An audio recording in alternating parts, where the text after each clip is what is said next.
Good afternoon, everybody. My name is Joe Przybyla, and I'm a sales director at Introhive. And we're really excited to be here to have this panel on how to turn your CRM into an insights engine. And today we want to kind of flip the CRM discussion on its head. Most conversations start off about how do you select a CRM? What are the requirements that you need to come up with? How do you deploy? And those type of conversations. But what we wanted to do is tell you what it looks like once you get all that project done. How are you able to really look at the information and really present to your attorneys with actionable ideas, right? Using that data to present the information in a completely different way that's hopefully unexpected by them. And today we have three great panelists who work with Introhive. We have Milosz Skrzypczak. We both share the fanfare of multiple consonants and no vowels. And Milosz is from Osler. We also have Nanette Matys from Smart and Biggar, and we also have Jen Schreck from Reed Smith. And so I'm going to just give them a few moments to kind of introduce themselves and tell you a little bit about their firm. So first, nope, not yet. Okay, we'll adjust the settings so I don't have to yell. And is it working now? Yes. Yes, you're good. Okay, excellent. A small point of correction, a Y is a vowel in Polish, so I actually have two vowels. I'm with Osler, Hoskin, and Harcourt. We're a national firm in Canada. We have offices in major cities in Canada, main being Toronto, but also Vancouver, Calgary. Ottawa, we have a small outpost in New York. We're a high-end corporate tax and litigation law firm with a sizable practice in emerging and high-growth companies as well.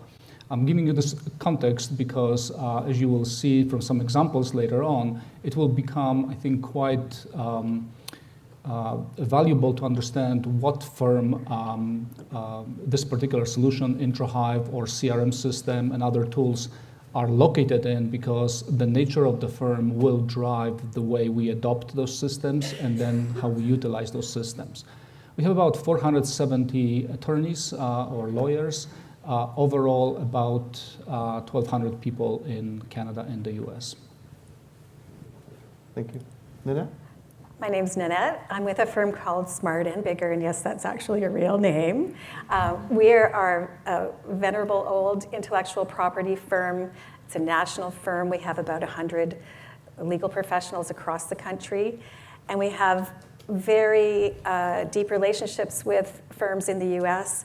And this is important too, to understand the context for our Introhive decision and our implementation, because of the nature of our business. And we'll come back to the state of CRM at the firm that I'm with and how that factors into our decision to do certain things and make certain decisions. Thank you. Jen?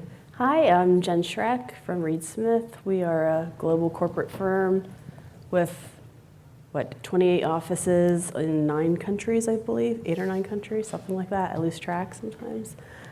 So we have a wide range of personalities and areas of law, and we needed a robust system to, we call it not even a system, a solution. We needed a solution that could really fit all the needs across the different countries, offices, et cetera. So I'm a data analyst at heart, so understanding our clients. So it was important just to make sure the CRM could really support our client endeavors. Great.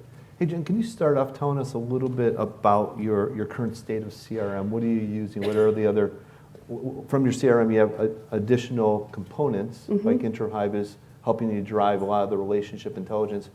What does that look like today?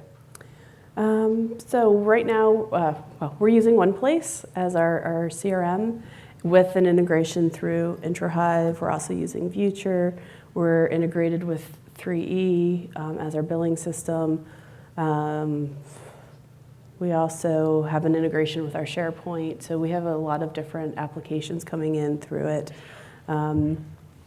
We rolled it out about a year ago, although we've been using Introhive for 2.5 years, I think. So Introhive came first, and then with the integration with One Place.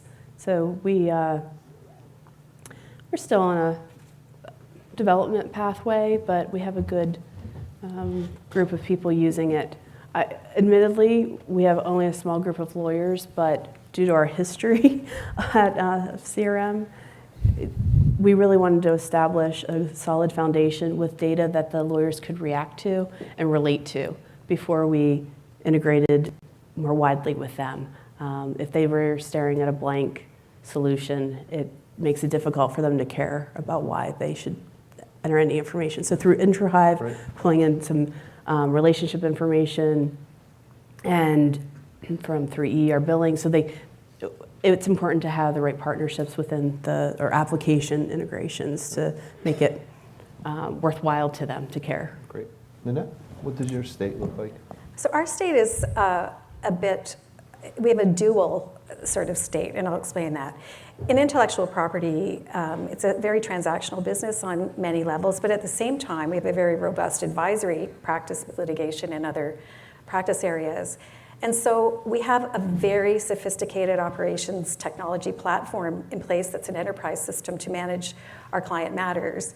And that is it's a new implementation that was a transition from a more legacy system that contained a lot of institutional client information, client and matter information that every billing professional in the firm had access to. There was not a focus, though, on the marketing technology infrastructure. And so I arrived at the firm 3 years ago, and there was no marketing technology whatsoever to understand our client relationships at the people level that would layer onto that institutional understanding that the firm was very used to having. So where we are right now is we do not have the CRM that I've been used to in other firms that I've been at. On an enterprise level, there are processes, there are various homegrown solutions, but we are now at the process of beginning our CRM journey, and we know where we're going. So we have this bit bifurcated state at the moment. Milosz? We are also, as Jen's firm is, on One Place. We've replaced Interaction, which was a mainstay at Osler, replaced about 2 years ago. And we've been with Introhive for about 5 years now, I think. So we started actually the journey with Introhive when we had Interaction in place, and we ran the CRM system and the relationship intelligence platform concurrently. We've integrated since Introhive and One Place better. So when you actually are in the CRM, you see the feed from Introhive, you see feed from Adorant, which is our financial solution as well. We've integrated with our homegrown HR database, so our employees are also connected to the system. So whenever someone new comes in, you don't have to create profiles independently. They're just sort of automated, and it limits on the work, and it limits also on error and things like that. We have a few other integrations. We've built extended our ethical walls system onto our CRM as well, which I'll just give you a glimpse of how interesting it was. It was the first time that the firm realized that they need to think about the ethical walls concept, the concept of demarcation of partners and clients and matters, before a matter is opened. So when actually we're pursuing a new client or a new matter, we would, don't quote me on that, but occasionally make the blunder of pitching something that we couldn't do later. This is unfortunately the state of law firms. Several years ago, when you have disparate systems and disparate people running without telling each other what they're doing. So we've solved that. We actually have the ethical wall system as well as a robust opportunity management system now within One Place. And we have some SharePoint integration as well. We have some iManage integration as well. iManage is our document management system. Maybe a couple of smaller integrations as well. We're looking to add a few other things, of which I will talk later. Fantastic. So just a little bit of background before we kind of move forward with more questions about Introhive. So we are a relationship intelligence tool that integrates directly with your Exchange environment to identify quickly who knows who within your firm and all your contacts and prospects. Through that solution, we're able to identify all your contacts and then use our enrichment process to provide new contacts that can be easily synced into your CRM. And then our main goal in the CRM space is driving utilization and engagement with your marketing teams, and hopefully at the end of the day with your attorneys. And I know by the looks of your faces that it's very difficult to get your attorneys engaged with the CRM. Where I want to kind of go next is if you could take out your phone, and we have a poll set up. If you click on the session within the LMA app, I'm going to ask you to refresh the session as well when you open it up.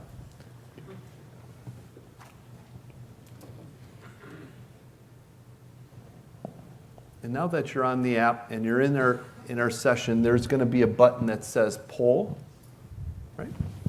And so the question in the poll is, does your firm currently have an enterprise CRM? So if you could just take a moment and answer that. And while you do that, I'm going to give us some real-time information here.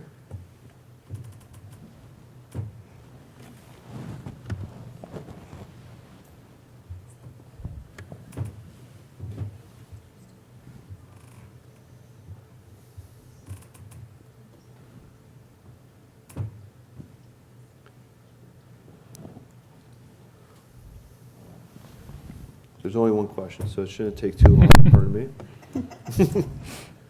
There we go.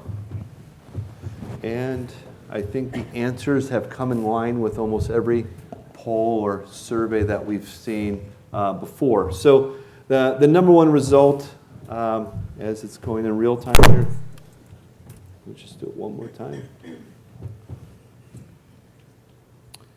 There we go. So the number one answer that you've come up with should be yes, but our adoption and utilization is low, right? And so this really coincides with, if you've read the Harcourt Group report on the state of CRM, they have these same stats of, yeah, we have it, but nobody's really using it. We have a hard time of our attorneys actually wanting to do it.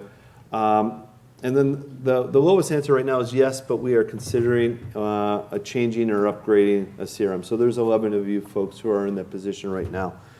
Where I want to kind of go next is utilization, because this goes right with this question. And so I guess, Jen, if we can start with you, what importance does Reed Smith place on utilization, and how do you get better utilization throughout the staff? Not necessarily only attorneys, because CRMs, like I mentioned, it's not just the attorneys who are using it, but it's also your BD and marketing folks who are really getting into the data, truly understanding what's happening with your clients, and then they have to pretty much put it in lawyer speak to kind of communicate to the attorneys of what it does it actually mean. So how are you driving utilization? Sure.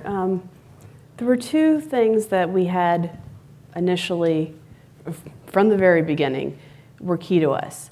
This was a solution, as I mentioned before, not a system. The terminology, everybody wants to say system, oh, it's system, but it's a solution. It should be something that you want to gravitate towards. And the other part of it is, it's not a marketing tool. It's, again, a solution for the firm as a whole. Because we knew if it was just designated as a marketing tool, it would be easy for the lawyers to dismiss, oh, that's just marketing. And we really wanted the integration with the whole firm. And I'll focus more on the staff side of things. So we have multiple departments within our non-lawyer groups. We have a pricing department. We have our knowledge management and library. We have a legal operations team, marketing, of course, and BD. And our goal here was to make a whole bunch of touch points within all of those different groups, make them care about something. I think I was going to use this example later, but I'm just going to say it now. But so here's a really simple one. We have a big focus on diversity and inclusion, and our HR team is tracking that information for our lawyers, and we have an opt-in option where they recognize that they will be identified one way or another, that they're comfortable with being identified. And for those lawyers who are, and if they're not, we don't worry about that. We respect their privacy, but if they're willing to be identified, then we have that information. Like Milosz said, we have integration too with our HR software, that information can flow into one place, and then from there, as we're doing pitches and proposals, we can track where we're doing D&I. We can also, it's a touch point with HR, because previously when the client would survey us and ask how diverse is our team, et cetera, it wasn't being tracked in a centralized way. Now we can attach it to the company record. We can also pull quick reports, and really, in just a few seconds, understand which clients are asking us questions, and who have we done pitches for where that was a component of it. And that's just one example. So that gets HR involved and interested in what we're doing with our CRM. We did the same thing with the other departments. What will they care about? Our pricing department, of course, that needs to be integrated with the pitches and proposals. But sometimes they're asked for pricing where BD's not involved, and we don't want to lose that information either. So it's finding a touch point within each of the groups to resonate with them and make them want to use it, because then when it goes in front of the lawyers, they're hearing a message not just from marketing and BD, but from all the groups that they work with that, go check one place, go check the CRM. They're going to be, it's in there. It's all connected. You'll be able to see in one place, meaning one location, although one place too, that information's there. And so that's that whole global solution point of view that we've taken. Great. So one thing that we hear quite often is that CRM in most law firms can be a glorified Rolodex, if you will, right? It's just there to kind of build a list, and you use last year's list to send out whatever communications you're going to do this year. I guess, Nanette, the question I would like to talk about a little bit is, what demand are you getting from your partners and your attorneys for, client insights that are above and beyond what we've kind of heard of this glorified Rolodex? So it's an interesting question, because I think in a lot of ways the demand and the utilization are very much related. And I'm just going to go back to utilization for a second, because I don't like that as a metric in a lot of ways. I know it's the metric that all the firms that many times, if you're a leader or if you're a person who's building a business case from some technology or a piece of infrastructure that you see as vital to your ability to deliver services within a firm, my idea of a metric might not be the same as the firm's. So in terms of, I'm going to come back to answer your question, but I think about utilization from a use case perspective. So if there are sort of 4 ways I think about utilization, CRM, there's the partner or the legal billing professional use case. What do they want? Why would they ever touch that system? I'm not going to try to force them to do something they're not going to try to do. There's the marketing one. We all know those use cases. We need lists. We have events. We all know those use cases. There's the admin question. Who in your firm has a role in the business development process? What kind of tools and information do they need to do that better? And is there any role clarity for them around that? What are they being asked to do? What are the expectations of them? And then at the highest level, my role is to help drive revenue growth. That's what I come back to every time. And I say, what is this utilization being asked to, what activity is it supporting? And is that activity connected to revenue growth activity? So on the business development team side, I say, what activities do I want them to do? And what services and tools are they providing to the billing professionals or to others to do their jobs better?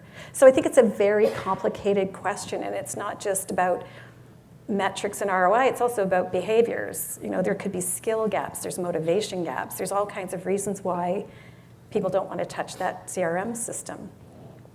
So going back to the insights, I say if I'm if I want to be really clear and add value to those use cases, and I get a demand from a partner or a practice group or an office to say, I need a report to do this thing, and I go into a process of, there's a very nanosecond process, is this connected to revenue generation or growth? So for us, there were there's a couple of key things that have arisen in my firm because we have this big gap between institutional relationship intelligence and the people side of it. And so we are being constantly asked to fill the gap. So we know the institutions we know, but we don't know who we know, and we don't know whether they're important to our ability to drive our business forward. So at the very most basic level, I needed to answer that question first. Who do we know? Who do we know well? Who knows that within the firm? Because we have 5 offices across Canada. And how strong is that relationship? And to answer those questions was extremely challenging. Okay, thank you. So, Milosz, in terms of being able to get this insight and being able to provide data back to the attorneys or given a direction maybe to a practice BD person, what tools are you using along with One Place and Introhive to kind of maybe aggregate this data and kind of make some sense of it? Can I go back to utilization for a moment? Please. Okay. And semi-jokingly, because our understanding of how the system is going to be utilized by whom and in what capacity is actually fundamental to the success of that system. It drives the adoption approach, whether it's training, hands-on, not hands-on, and different modes of operations later on. So when we thought about it, we very quickly realized that we are not going to treat it as a black and white solution, no adoption to 100% adoption. We're actually going to slice our partnership we actually put them into quartiles or a quadrant and ranked our partners on their technical acumen and business development acumen. And we saw, the high and lows and figure out, we put the names. We kept it quite secret and separate from the partnership because nobody wants to find themselves in those lower quadrants. But it actually proved true. This exercise we did probably 4 years ago or so. And there were some surprises when people who are in the lowest of lowest quadrants started adopting more quickly than others, but generally speaking, it worked out. But what it informed us is the way they consume CRM and information related to CRM is vastly different. It stems from their personalities, it stems from their practices, and it stems from their immediate need. So the 3 main issues that we identified. Personality, lawyer personality, everyone knows here, and I don't need to go into that, it's an interesting one. But the practice group, the difference between my partners in the corporate practice group versus my insolvency practice group and the needs that they have around information are vastly different. And we had to learn a fair amount about the disparate practice groups and different styles of operations to help them figure out what information in One Place and the whole CRM ecosystem in Osler would be of value to them. So for insolvency, for example, for all of them, I should say, the baseline is relationships and understanding the depth and breadth of the relationships. And this is actually where Introhive comes in beautifully because it adds that dimension to a static relationship that says, in the traditional CRM way, Milosz knows Jen. That's it. With Introhive, we can say, well, he knows her actually quite well. They've been talking for the past, 5 years. We've had information now on that. So we've known each other for about 3 years. So we have the 3 years of history of emails, some meetings and exchanges. So we can rank that relationship a little bit higher than my relationship with Nanette, for example, or with Joe, or whatever. That allows you to get a little bit of the scoring information. And that is incredibly important for our partners when they try to target a company that they don't have an in to. They can look if anyone else in the firm knows, who they know, how well they know, and then we can progress from that. But for other people, that is less important. They have an ongoing book of business from a large clients, a large diversified bank. They know the people that they work with them for 15, 20 years, and they don't really need to know anything else. That feeds into how we design and output information now from CRM. As I mentioned, we have multiple points of integration, and we output information either in online when you go and log into the CRM and look at the company and you see the plethora of information that we now have. We have activities, we have previous pitches, we have obviously contacts with Introhive, giving the dynamic aspect to the relationship. We have financial information of their client. We have matters. We have a few other things. But for other practices, we still have things that reside outside of CRM system, and insolvency is a good example. So our insolvency practice wants to keep track of companies that, go figure, may go insolvent at some point, that are experiencing some financial stress, have a line of credit that needs to be paid off, and they don't have enough cash flow to pay it off. That information does not reside in CRM, and there's no plan to integrate that into the CRM because it's of value to a small group of people. Subscription to services that provide this information is costly. I'm not going to pay for it needlessly, so we can keep it separate, yet pull it together in a package that provides the contact information, relationship information, past history of engagements with the new ideas that are coming from services like Thomson Reuters, Bloomberg Capital IQ, or Debtwire that fit that more immediate financial need component that we can assess and bring forward. So, a lot of times these talks are sort of general and they don't have really many action items. My one, on this point at least, giveaway to you all is don't treat your partners as a monolithic construct, because they're not. And don't worry about some of the partners who will not pick up the CRM and just never use it. I mean, we have worker bees that will probably never put a data point into the CRM system, and we're fine with it. But we have 20% of those who are heavy in business development and are in front of the clients that must. And that's how we approach that. Can I just add one thing? Please. And it will be very brief. Yeah. Like what Milosz is doing at Osler Hoskin, we also leverage Capital IQ, a variety of sources of data that we find to be a couple of things highly accurate and timely, so that what I want to be able to do is every time I touch someone in the firm who's looking for support or services, that it's highly accurate and timely information that they're not going to doubt.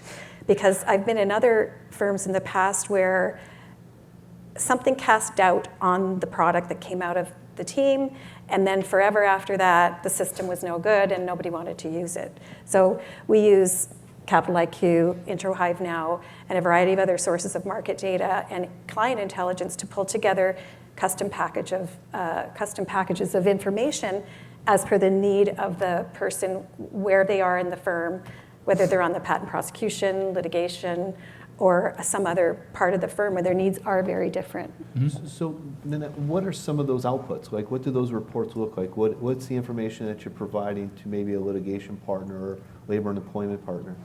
Well, we don't have any labor and employment, that's okay. So an example is again, going back to the use cases, to say what are the most important things that our people are trying to do. And one of them was, the constant request was, I don't know enough about this client. I don't know enough about our holistic relationship. We know about the matters we have going, but we don't really know the people side of it. So we developed a client profile. It's a very succinct report. It's a custom report, but it pulls in data out of our systems, our internal systems. It incorporates some data from Capital IQ, and now we also incorporate relationship data into that. And it's a very easy to produce report. It is extremely helpful, and it's gotten good feedback from the firm. Jen, do you have any examples of some reports that you're able to kind of pull and share? Well. I know I'm putting you on the spot here. Well, that's okay. We're getting into now reporting on metrics, because we have been using it for a year and being able to collectively look at the events we've put on, what publications we're sending out, who's reading them, who's not reading them, and being able to act on that, which is really important. It's not just about gathering the data, but responding to it itself. So that's, I would stress, find the right solution for your firm, but also pay attention to that reporting. Make sure that you can get some information out, and then make sure you have somebody who can interpret the results too. Because no lawyer wants to receive an Excel spreadsheet of 2,000 rows. They're never going to look at it. They need somebody who can. But the tools themselves, the solutions themselves, are getting more and more sophisticated. That they'll. Yeah, well, I don't want to put myself out of a job, but they can. The tools Like are more there. visualization. The visualizations Right. are there, so that's really important to have Right. the right solutions in place to do that. And one point that you had made that also triggered something with me is. Oh no, I don't want to trigger you. No, we're good. But when we went to our new CRM, we took very little data. We decided it was better to start fresh. So I would say, don't be afraid to, don't hold on to data. You need it to be trustworthy. It needs to be right. And if you're afraid it's not right, if you even have that doubt at all, just think about what you might be able to do to start fresh. And then there are solutions like Introhive to help build back the information. Right, great. So we've talked about how to get good, rich contact information into your CRMs. We've talked about who you should be deploying it to, who should be having access to it. We've talked about the reports that come out.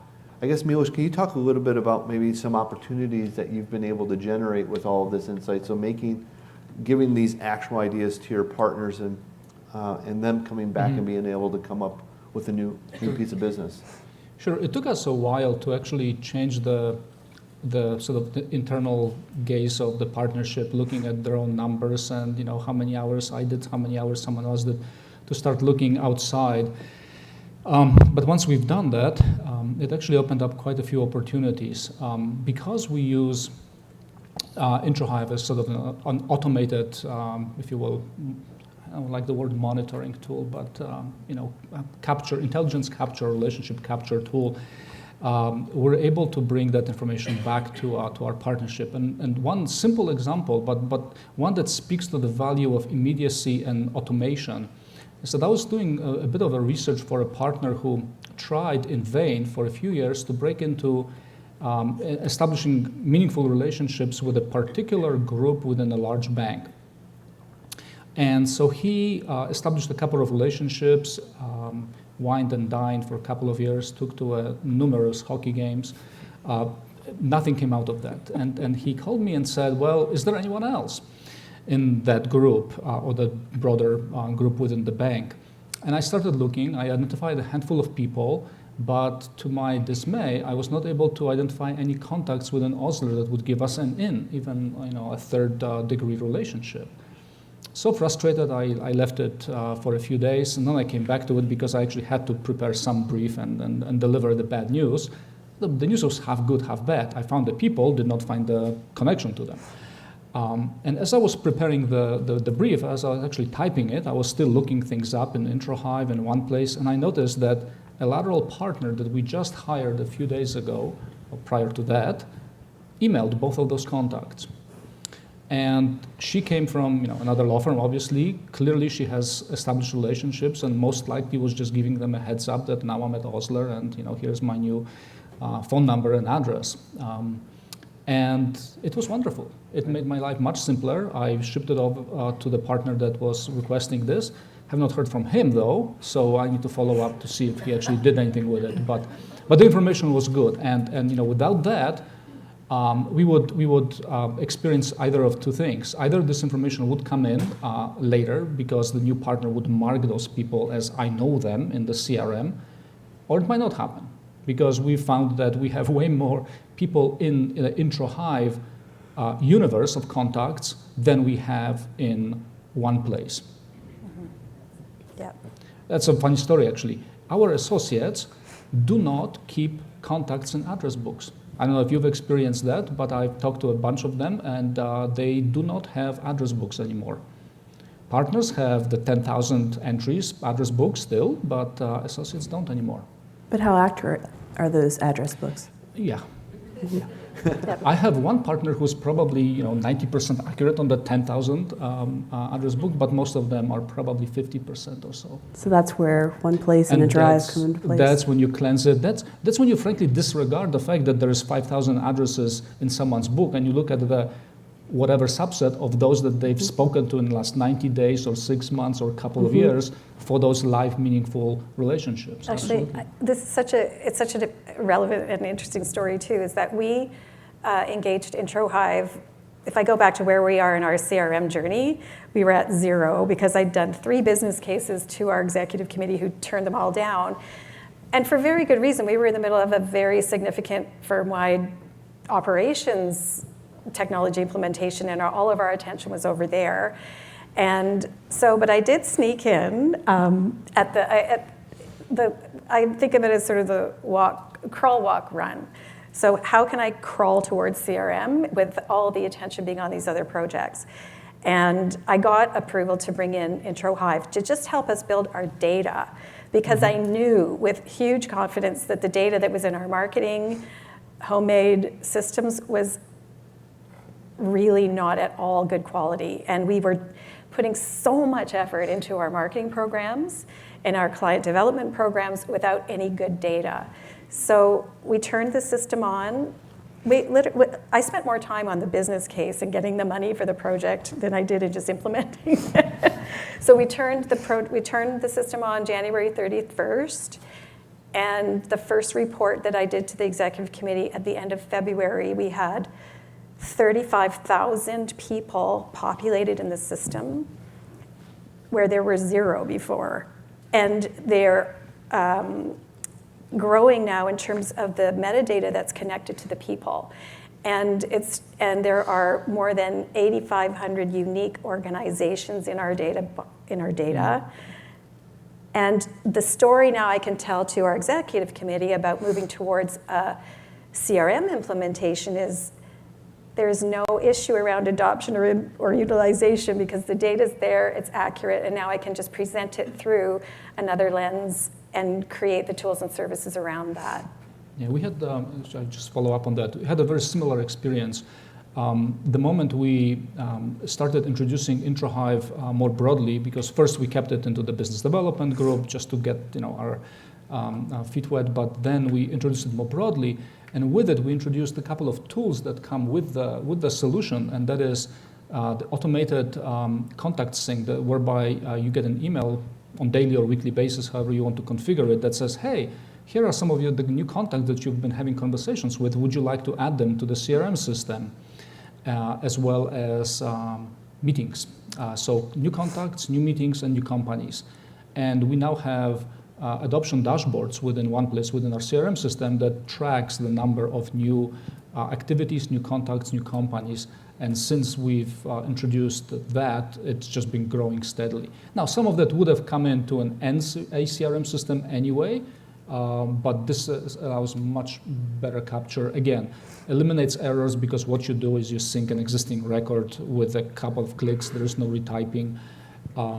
And the usage because of that is growing higher. So it's one of those things that you could think of when understanding utilization or ROI, just the net increase in the volume of variety of, frankly, records that you would get in the CRM that you wouldn't have otherwise gotten in that system. So Milosz, you brought up the example of a lateral joining your firm and being able to bring in their contacts and identifying that communication that they're having with their relationships and kind of cross-selling. But the topic across LMA and multiple, all these events that we go to is succession planning. So, Nanette, you and I were talking a little bit about how is a firm using the tools that we're talking about today with your succession planning? Well, I have a live example. So in my role, I work with partners to develop their transition plans. And a key part of that is to focus on the relationships that are really important. And in the past, if the partner didn't have any way of really tracking the people except through their email, and in our firm, honestly, there was virtually nothing, it was extremely hard to identify the individual people that we wanted to reach out to and begin to work with directly to make that transition happen. And relying on someone's memory is not, it's not a good solution, because as we all know, working with lawyers or attorneys, maybe even the last week you might not remember everything that they did. So I am working with a partner right now. I had a preliminary meeting, kind of a baseline meeting before Introhive got rolled out, and he had a list of about 20 people that he thought were really important. And then we had a subsequent meeting where I provided him with his list of relationships, and it was 10 times that size. And it covered a company distribution that was far wider than he had imagined. He really didn't remember the impact that he had made on clients and industries. And so now we have a very different approach to his transition plan that's going to be much higher touch than he had anticipated that it was going to be. I had almost an exact similar experience. We were transitioning someone, a partner, to an outside counsel role. So a great move for the person, unfortunately lost for us, but everything was happening on great terms, and we wanted to extend as much assistance as we could. And the ask came, I'd like to email some of my contacts. Can you generate a list? We generated a list, and it was eye-opening. Yeah. I did not know I had talked to that many people in the last 6 or 12 months. I don't remember this person, but okay, now I do, and it was really a tremendous experience, and a greater client service in the end, because he was able to talk to the clients that mattered, let them know that he's moving from one role to another, and continue that relationship, or have those clients continue relationship with Osler. Well, it's funny. We had the total opposite thing happened. We had an unexpected departure of a very a good associate who was at sort of that 6-7 year level, and it was not expected at all. And there are processes that happen in our environment where you need to go through certain steps to inform clients and reach out to them, and it was impossible to manage that in our old paradigm. So there was a lot of scrambling around trying to figure out who this person knew and who they were contacted to individually, and it was very challenging. If that happened today, it would be an immediate go to Intro. I know I'm giving the love letter to Introhive, so I apologize, but it's really just go in there, say, who does this person know? And pull together your list, and boom, you've got it. So and it's totally reliable too, because it's based on who has this person been in contact with, either by email or through a meeting. And so there's a high confidence in the information I'm providing. We're kind of getting to the audience question answer part of the session, but I wanted to just kind of open it up. You've mentioned it before, but I want to kind of just highlight the ROI, right? Because many folks in the audience are thinking about potential CRMs, potential ERMs, and we're going to be getting into budget season through the summer here. What are some of the things that you use as some metrics to kind of go back to the leadership team to demonstrate, like, hey, listen, what we're doing is working, and it's really improving, it's impacting the business? We're taking a closer look at pitches and proposals, and how many of them are for prospects versus clients, and which ones are turning out to be wins, and how much time we're actually spending.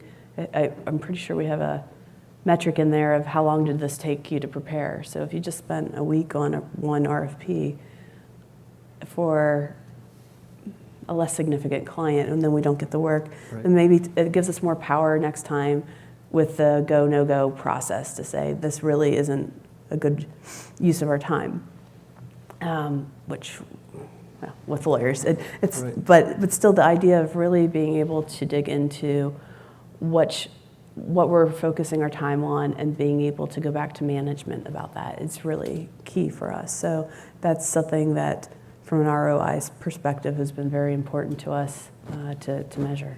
Great. And be able to have results. Yeah, absolutely. Nanette? So ROI is it's it's an interesting question too, in that I am going to be really, really careful about any metrics that I advance to the firm.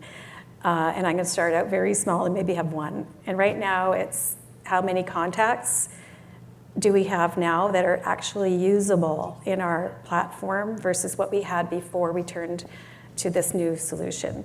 That's one very important metric. The other metric that I'm developing a couple of ideas about how I want the firm to measure the performance of this platform is the changes that we're able to identify. Because I think if I go back to the use cases, what's the most important thing to the people I work with? It's what's changed. Has somebody moved? Does somebody have a new job? Has somebody left that firm or that organization? If I can produce information in a timely way that gives that kind of intelligence about their relationships, it's gold, and I want to be able to enumerate that. So how many important clients were we able to identify a change and then act on that by either reaching out, saying, hey, you got a new job, let's get together. So for me right now, it's number of contacts that are useful and the number of changes that we're able to identify and use for business development.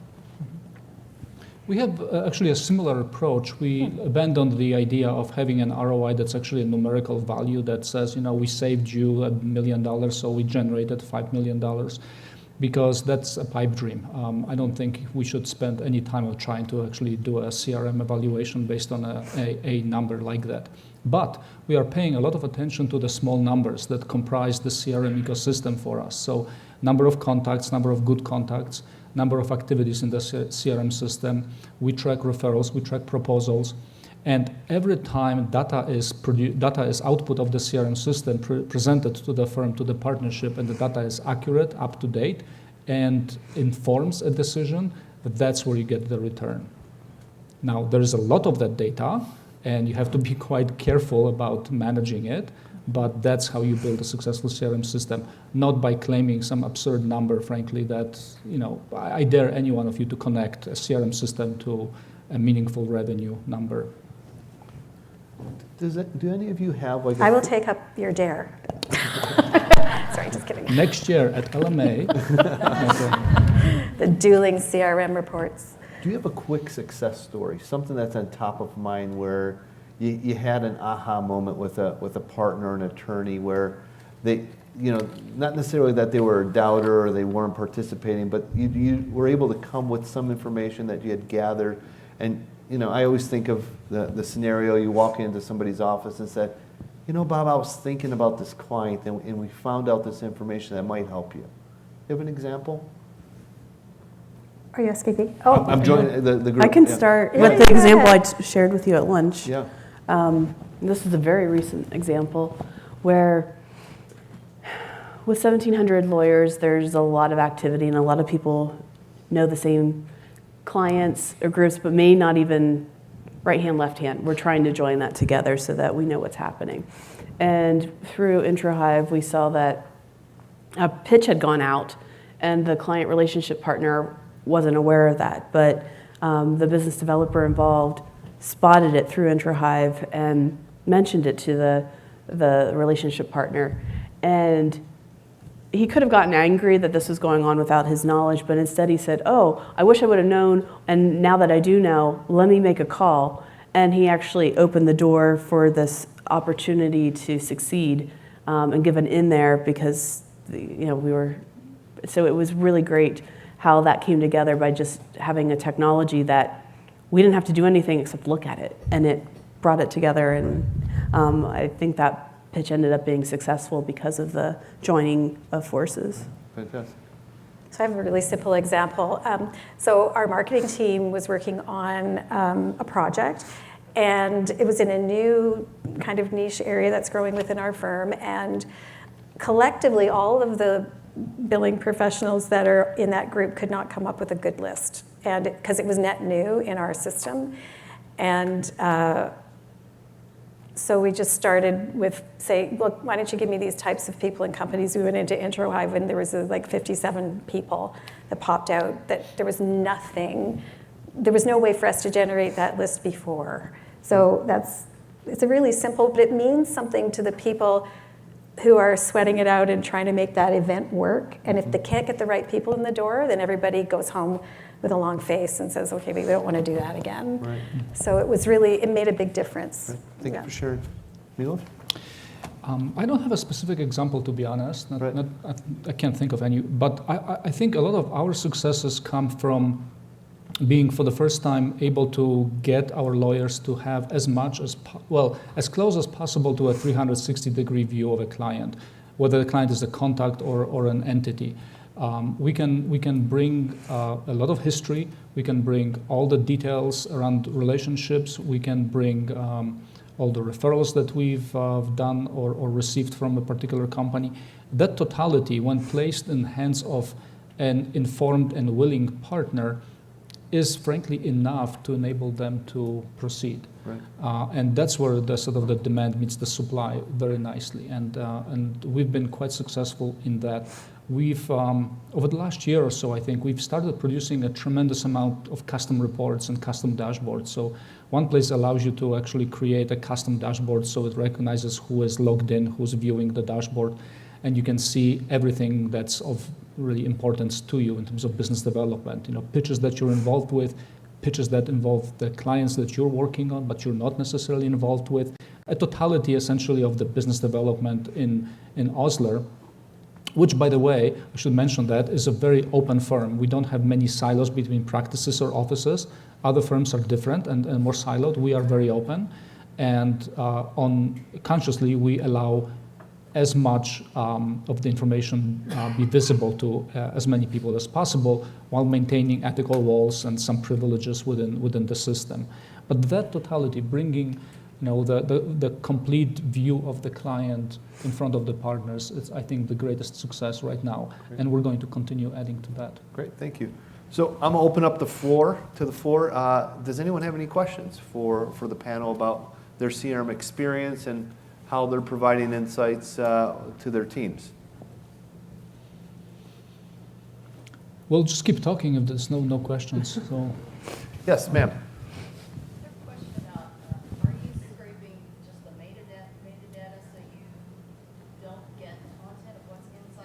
Mm-hmm. Yes, and that's been important. Yeah. We'll identify, so the question, go ahead, Joe. So the question is, what data are you actually getting to put into your CRM? Is it just metadata, or are you actually looking at the content of the email? Is that correct? Okay. Yeah, so it is just the metadata, not the content. And so we identify the relationship or a connection. We think that, and this is how we phrase it, we think that there has been a communication, a contact between these two people, but you'll need to connect with them to find out if that's actually true. We know it's true, but we're trying to be sensitive to the big brother type of impression that might go along with it. So we're careful with, hey, we think that this might have happened, that there might have been a meeting here. It's worth finding out. We don't know if it's their brother, their neighbor, a business relationship. It could be anything. But the relationship score, and also knowing if it's a meeting, allows us, or just communication. And you can see how many communications there's been. So you can phrase it. I phrase it when I see that there's been a ton. I'm pretty sure this person, there's a connection there, versus maybe they were CC'd, and there's logic in that too, if it's just a CC, but they could be part of the big case where you have 25 lawyers all being included on one email, so they might not actually have a direct connection because they're working on a different part of the case, but you can see that and be able to react to it appropriately and respond. Yes, ma'am. So with GDPR, how is this affecting your contact database? Because if you're importing names from, contacts that you don't know personally, putting it into your CRM, how are you dealing with that in terms of mailing lists, sending invitations for events? Where are you drawing the line, and what's your policy on GDPR? Right. So the question is GDPR. Yes. How We could do an entire session on We definitely, and there's been many webinars on it, but I think from your approach, you have Castle, right? So for We have Canadian, Castle. We have both, Castle. yeah. And then we Yeah. also have GDPR because a number of you have global offices as well, right? I'll pass it, because we're not in the CRM land yet, I'll Yep. ask Oh, I can Milosz. speak to it. I actually have no idea how it's done. There's someone else on the team that does it. I know we're in compliance, but how the magic is done, I don't know, sorry.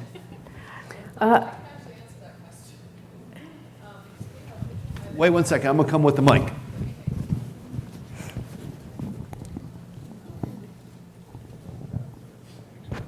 Right, so our firm is based in the UK, very much subject to GDPR, and we have both OnePlace and Introhive.